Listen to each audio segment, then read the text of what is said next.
시대를 초경쟁의 시대다라고 정의했어요.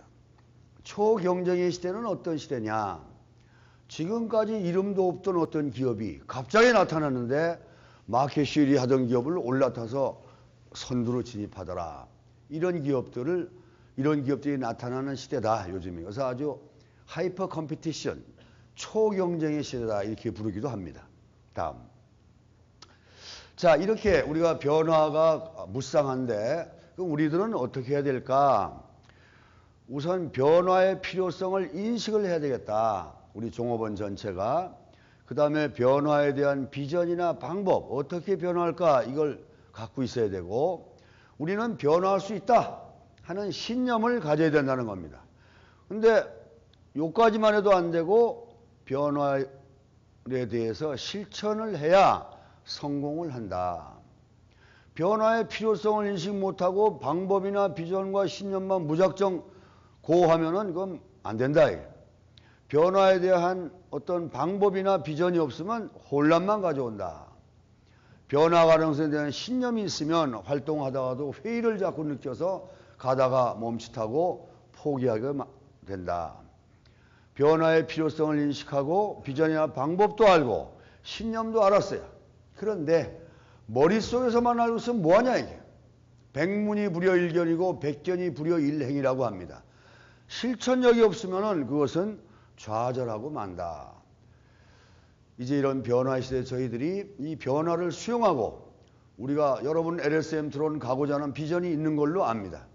지난번 정읍공장 지난주에서 정읍공장의 즉실천을 3박 4일 또 새벽 3시 4시 밤을 새면서 팀장들이 했어요.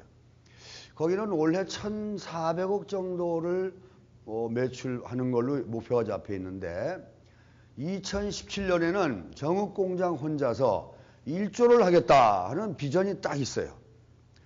뭐 다른 공장도 사업부마다 다 있는 걸로 압니다. 여러분 변화의 필요성에서도 아산학교 와서 교육 다 받으셨다고 들었고 비전과 방법도 배웠어요. 이제 여러분들이 가질 거는 이제 신념과 우리는 반드시 성공할 수 있다. 그런 신념과 실천력만 있으면은 성공할 수 있는 걸로 보여집니다. 다음 장. 그럼 우리가 변화를 수용하고 우리가 혁신을 해 가야 되는데 바람직한 모습은 뭘까?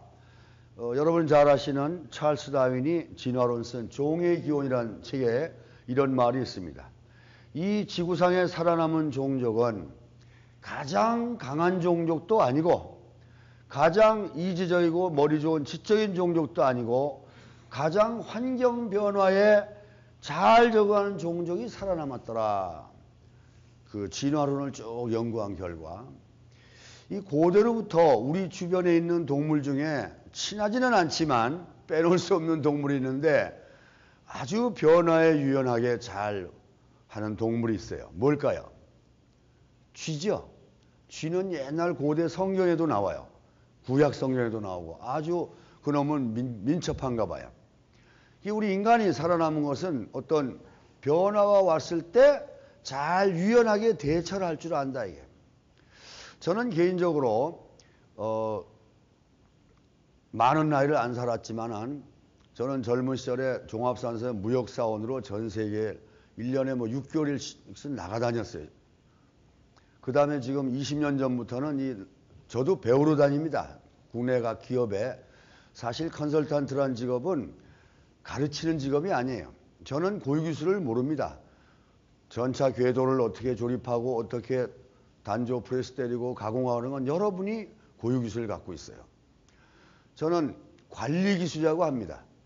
기계설비, 재료, 작업하시는 여러분들, 그 다음에 방법, 이걸 어떻게 결합하고 잘 운영하면 낭비 없이 제조원가 싸게, 품질 좋게, 생산성 좋게 물건을 만들 수 있을까? 이런 걸 관리기술이라고 해요. 저는 그 부분을 여러 번 도와주러 다니는 사람인데 저는 지금 올해가 꼭 20년째입니다. 일본 선생님한테 89년부터 도요타 생산 방식 가방 들고 통역하면서 배웠어요. 서름도 많이 받았어요. 근데 해보면은 제가 그동안에 1년 이상 컨설팅한 업체만 지금 130개 업체가 됩니다. 여러분 아시는 업체는 다 방문을 했어요. 삼성전자, 전기, 항공, 현대중공업, 배 만드는 데부터 화장품 회사, 가전, 그 다음에 뭐 요즘은 건설회사, 극동건설도 제가 들어가고 요즘은 학원도 지도합니다. 웅진그룹이라는 데서 출판사도 지도하고 이 아주 전 업종에 다 통용되고 제조업뿐 아니라 서비스업이 통용이 돼요. 근데 제가 20년 동안 이 일을 하면서 지금 어제도 여러분 팀장님들이 4시, 3시 반까지 오늘 지금 정신없이 즉시천 활동을 하고 있습니다만은 제가 원래는 5박 6일 즉시천 개선 활동한 걸 제가 처음 개발했어요. 여러분들 제 사장님이 사주셔서 아마 그 만화로 쓴 거 보셨다고 들었는데 사실 5박 6일 동안에 생산성 향상을 20% 하고 레이아웃을 바꾸고 재고를 줄이고 4시간 가는 준비교체 시간, 금연교체 시간 2시간 줄이고 이거 일본 사람은 못합니다. 근데 우리 한국 사람들은 해내요. 저는 한 번도 실패한 적이 없습니다. 제가 성공한 게 아니라 제가 방문한 기업의 관리자, 감독자, 반장, 조장님 작업하시는 분 포함해서 그분들이 호응해서 성공시키는 겁니다. 가만히 생각해 보세요. 세계 지도를 놓고 보면 우리가 대륙에 아시아 대륙에 붙은 조그만 반도 국가예요. 그러니까 밑에는 일본이 있고 옛날부터 외구가 쳐들어와요. 위에선 중국, 한수, 당송, 원명, 청중 왕조가 바뀔 때마다 틈틈이 쳐내려오고 지금의 러시아 그쪽은 여진족, 말갈족, 오랑캐들이라고 했죠. 그런 가운데에서 5,000년 역사를 우리가 지켜오면서 우리 글을 갖고 있고 또 일본에 점령돼서 35년을 남의 나라에 억압돼 있다가 물론 2차 대전에 미국의 힘으로 해방이 됐습니다만은 그리고 5년 후에 다시 전쟁이 터졌어요. 53년 동안 전쟁을 해서 완전히 잿더미가 된 나라입니다. 그런데 불과 50년 동안에 어떻게 이렇게 경제 성장을 이루어서 세계 12개국의 수출 수입 규모를 합하면 12위입니다. 우리나라가. 그리고 어떤 품목들은 전 세계 1등하는 품목들이 많이 있어요. 이걸 뭘로 설명하냐?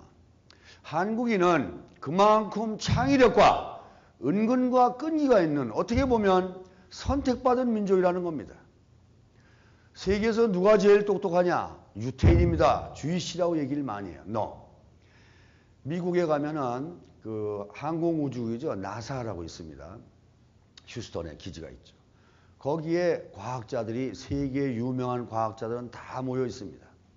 거기에 한국인도 있고 일본인도 있고 유대인, 미국인이 있는데 아폴로 15를 쏠 때에 사람이 갔죠. 그런데 다 계획대로 쏘려고 했는데 그 궤도가 잘못된 것을 알아낸 사람이 한국 과학자입니다. 나사에 있는. 그래서 궤도를 수정해서 유인 우주선을 달에 착륙시킬 수 있었던 겁니다. 미국의 과학자들은 다 인정합니다. 유태인보다 한국인이 더 훌륭하고 창의력 있고 머리가 제일 좋다. 이건 세계가 다 압니다.